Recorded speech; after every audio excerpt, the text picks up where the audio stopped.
In our previous video, we learned about biomolecules, the general introduction of biomolecules. Now I am taking some biomolecules, carbohydrate, proteins, fats, vitamins, etc. So now I am taking carbohydrates. Carbohydrates are also called as saccharides. These are ultimate source of most of our food. They provide us basic necessities of life such as clothing, shelter. We get cloths from cellulose in the form of cotton, linen and rayons. We build furniture and houses for shelter from cellulose in the form of wood.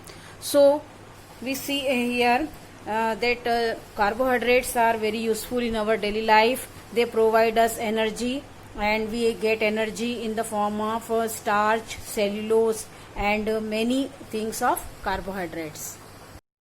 All carbohydrates are composed of carbon, hydrogen and oxygen in a ratio 1:2:1.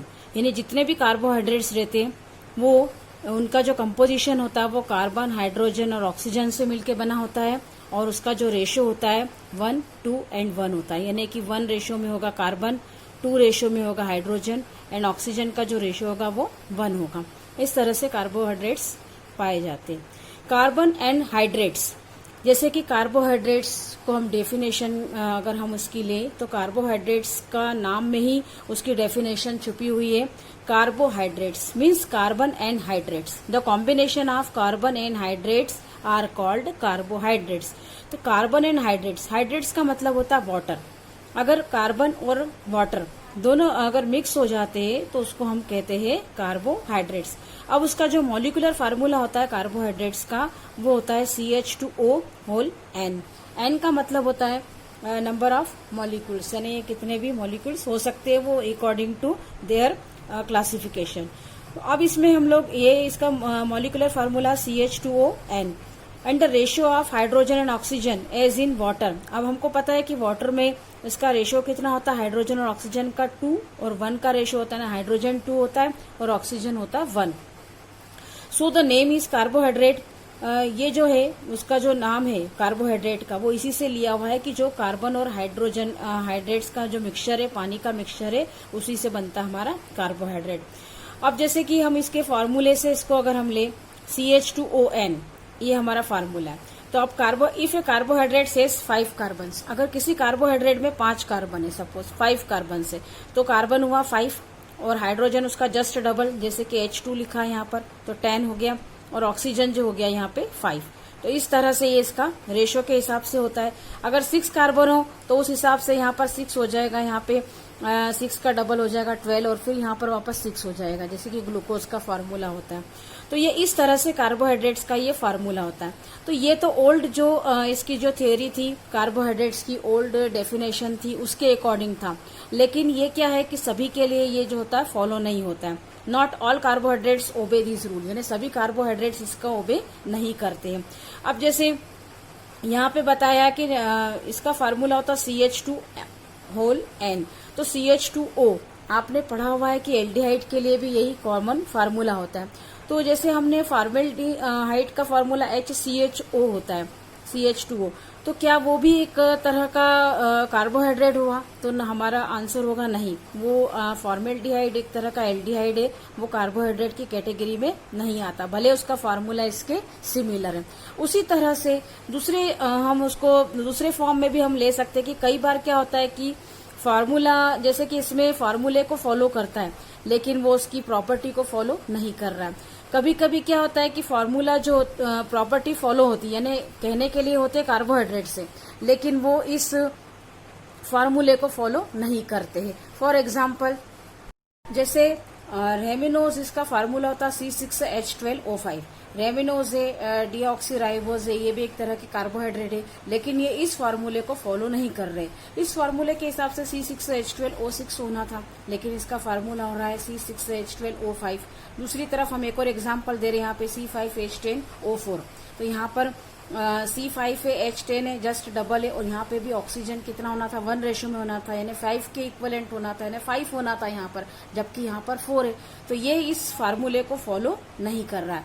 तो carbohydrate होते हुए भी क्या है, deoxyribose जो है वो इसके फार्मूले को फॉलो नहीं कर रहा है। इसीलिए ये जो ओल्ड जो इसकी थ्योरी थी, ओल्ड जो इसकी डेफिनेशन थी, उसको डिस्कार्ड किया गया, उसको नहीं माना गया, और ये कहा गया कि the carbohydrates are polyhydroxy aldehyde और polyhydroxy ketones, they are called carbohydrates. यानी ऐसे कंपाउंड जो पॉलीहाइड्रोक्सी एल्डिहाइड या पॉलीहाइड्रोक्सी कीटोन है, they are called carbohydrates. Definition के बाद हम लोग आते हैं क्लासिफिकेशन पे। कार्बोहाइड्रेट्स की क्लासिफिकेशन क्या है? तो carbohydrates are classified into 3 categories. इसको 3 कैटेगरी में डिवाइड किया है। फर्स्ट कैटेगरी में नंबर ऑफ शुगर यूनिट, यानी कितने शुगर यूनिट है, इसके अकॉर्डिंग इसका क्लासिफिकेशन क्या होगा। सेकंड कैटेगरी है टेस्ट, टेस्ट के अकॉर्डिंग क्या होगा क्लासिफिकेशन। थर्ड कैटेगरी में आएगा रिड्यूसिंग प्रॉपर्टी, यानी इसकी रिड्यूसिंग प्रॉपर्टी के बेस पे इसका क्या होना चाहिए क्लासिफिकेशन। तो पहली कैटेगरी हमारी नंबर ऑफ शुगर यूनिट, यानी कि हमको ये मालूम है कि कार्बोहाइड्रेट जो होता है उसकी जो स्मॉलेस्ट यूनिट होती है, जैसे कि पॉलीमर की भी स्मॉलेस्ट यूनिट होती है मोनोमर, उसको मोनोमर को आपस में कंबाइन करके बनता है पॉलीमर। सेम वैसे ही इनमें भी शुगर यूनिट जो होती है, एक शुगर यूनिट है वो आपस में कंबाइन हुई दूसरे शुगर यूनिट से, इस तरह से यूनिट आपस में कंपोज होती चली जाती है और एक कम्प्लीटली चेन बनती है, या फिर वो ब्रांच बनेगी चेन, या फिर सिंगल चेन में। इस तरह से इसका भी स्ट्रक्चर बनता है कार्बोहाइड्रेट्स का। तो उसके अकॉर्डिंग की नंबर ऑफ शुगर यूनिट के अकॉर्डिंग ये कितने इसमें क्लास में डिवाइड है। तो फर्स्ट है हमारा monosaccharide, disaccharide, oligosaccharide and polysaccharide.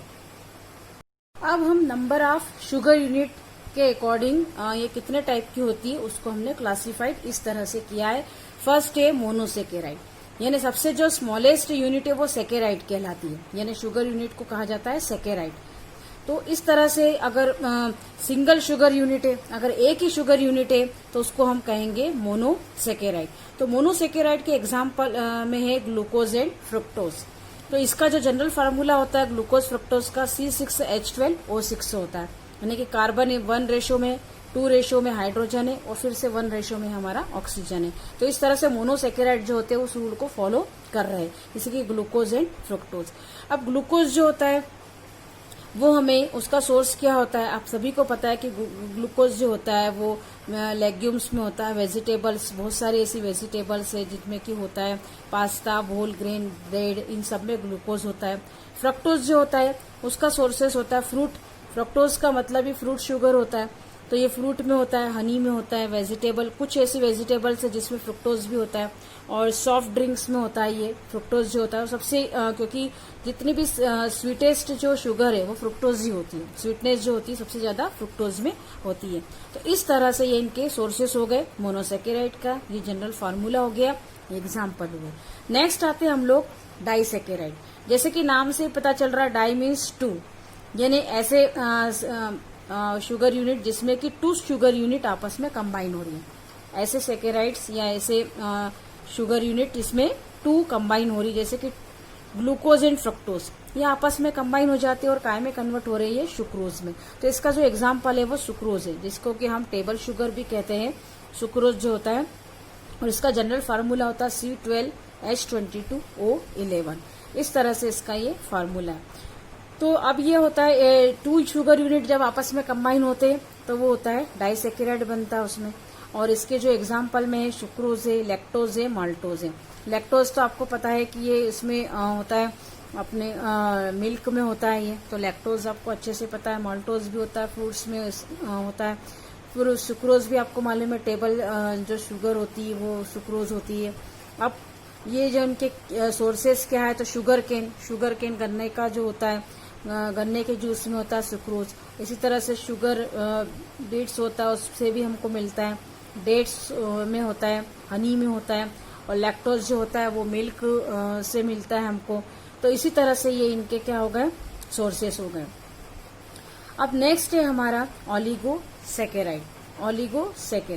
इसका जनरल फार्मूला C18H32O16, यानी कि एक वैसे डाइसेकेराइड है, इनको भी एक तरह से कैटेगराइज किया है, कहीं कहीं जगह पे ओलिगोसेकेराइड्स में भी लिया है, क्योंकि इसमें जैसे इसमें 2 शुगर यूनिट है, तो इसमें 3 to 10 शुगर यूनिट अगर आपस में कंबाइन हो रही है तो वो कहलाती है हमारी ओलिगोसेकेराइड। इसमें 2 शुगर यूनिट है, 2 से ऊपर यानी कि 3 से अगर 10 शुगर यूनिट आपस में कंबाइन हो रही है और एक कंप्लीट चेन बना रही है तो उसको कहते हैं हम ओलिगोसेकेराइड।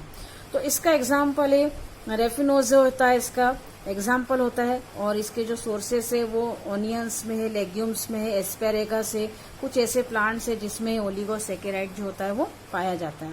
नेक्स्ट है हमारा पॉलीसेकेराइड। पॉलीसेकेराइड है, इसका जनरल फार्मूला C6H10O5N, ये इसका जनरल फार्मूला है, और इसके एग्जाम्पल में स्टार्च, सेल्यूलोज, ग्लाइकोजन, ये सब इसके एग्जाम्पल्स हैं।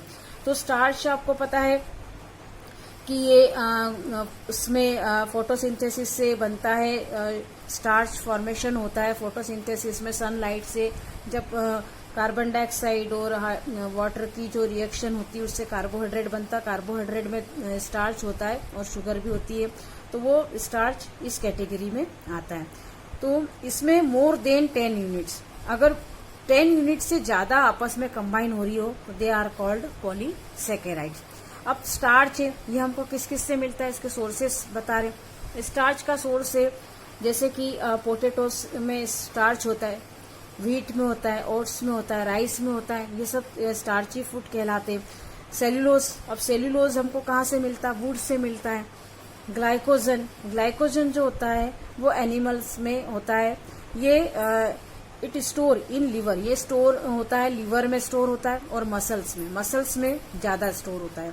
It is a branched polymer of glucose, ये पॉलीमर तो है लेकिन कैसा है, ब्रांच्ड पॉलीमर है ग्लूकोज का। इसी तरह से ये कॉम्प्लेक्स कार्ब जैसे likes fruits, vegetables, whole grains, इन सभी में क्या होता है, ग्लाइकोजन के अच्छे सोर्सेस होते हैं, और ये हमारे लिए बहुत हेल्दियर होते हैं, इसीलिए कि इनमें पॉलीसेकेराइड्स होता है। अब हम आते हैं टेस्ट के बेस पे इसको कैसे क्लासिफाई किया गया है। तो carbohydrates on the basis of taste categorize into 2 parts, sugar and non sugar, यानी इसको 2 तरह से डिवाइड किया टेस्ट के बेस पे, यानी शुगर और दूसरा जो कैटेगरी वो नॉन शुगर। जैसे कि नाम से ही पता है कि शुगर जो होगा वो स्वीटनेस होगा, जिसमें वो शुगर के कैटेगरी में रखेंगे, और जिसमें स्वीटनेस नहीं है उसको हम नॉन शुगर की कैटेगरी में रखेंगे। So we can say that monosaccharide और ओलिगोसेकेराइड जो है वो उनको शुगर की कैटेगरी में रखा है, क्योंकि इसकी जो प्रॉपर्टी है वो उसका स्वीटनेस होती है, इसीलिए इसको शुगर की कैटेगरी में रखा है, मोनोसेकेराइड एंड ओलिगोसेकेराइड।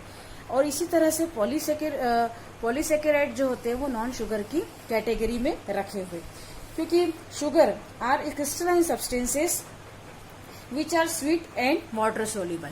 शुगर वो सब्सटेंस है, अगर हम इसको डिफाइन करेंगे शुगर को, तो they are the substance having taste and sweet taste and they are soluble in water. हमको पता है कि पानी में सोल्यूबल होती है शुगर और उसका अपना एक टेस्ट होता है। इसी तरह से इसमें हम एग्जांपल ले तो इसमें आएंगे ग्लूकोज, फ्रक्टोज, केन शुगर जो होती है गन्ने की शुगर, वो उसको हम इसमें कैटेगराइज कर सकते हैं। अब नॉन शुगर जो है उसकी डेफिनेशन ये होगी कि tasteless, they are tasteless, insoluble in water and amorphous structure. Sugar का जो होते हैं शुगर वो होते हैं जिनमें कि क्रिस्टलाइन स्ट्रक्चर होता है, लेकिन इसमें जो होगा वो स्ट्रक्चर होगा एमॉर्फस। एमॉर्फस का मतलब होता है हैविंग नो डेफिनेट स्ट्रक्चर, यानी जिसकी की कोई डेफिनेट शेप नहीं होता है, तो उसको कहा जाता है एमॉर्फस स्ट्रक्चर। तो इनका जो होता है नॉन शुगर का वो होता है एमॉर्फस स्ट्रक्चर होता है, और इस तरह से टेस्टलेस भी होते हैं, और जो पॉलीसेकेराइड से उसको इसमें कैटेगराइज किया हुआ है। तो monosaccharide and oligosaccharide are categorized in sugar and polysaccharide are categorized in non-sugar। तो इस तरह से दोनों में ये डिफरेंस हुआ शुगर एंड नॉन शुगर में, और ये टेस्ट के बेस पे ही इसको इस तरह से सिंपल वे में डिवाइड किया है।